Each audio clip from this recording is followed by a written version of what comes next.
हमरा पले एगो पड़ल बा कसाई, उ केहू दोसर ना हवे तोर भाई।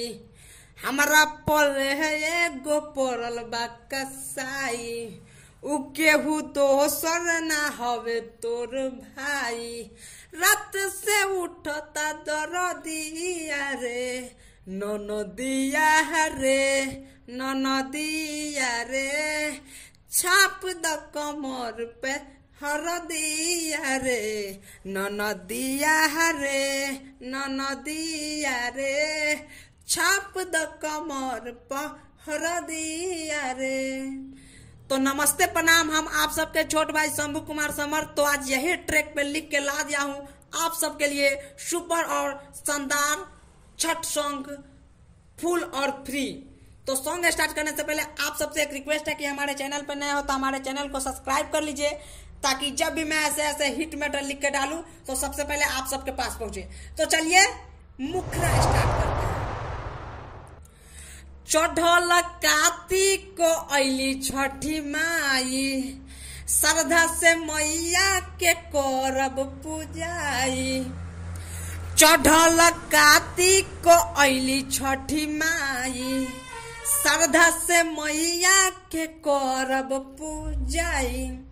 स्वागत बाटे हमरी ओरिया से, बजरिया से, बजरिया से, लाई तो बहंगी या बजरिया से, बजरिया से, बजरिया से, खरीद लावा बहंगी बजरिया से। तो दोस्तों इसका मुखड़ा कैसा लगा आप लोग प्लीज कमेंट करके बताइएगा। तो चलिए इसका अंतरा सुनाते हैं।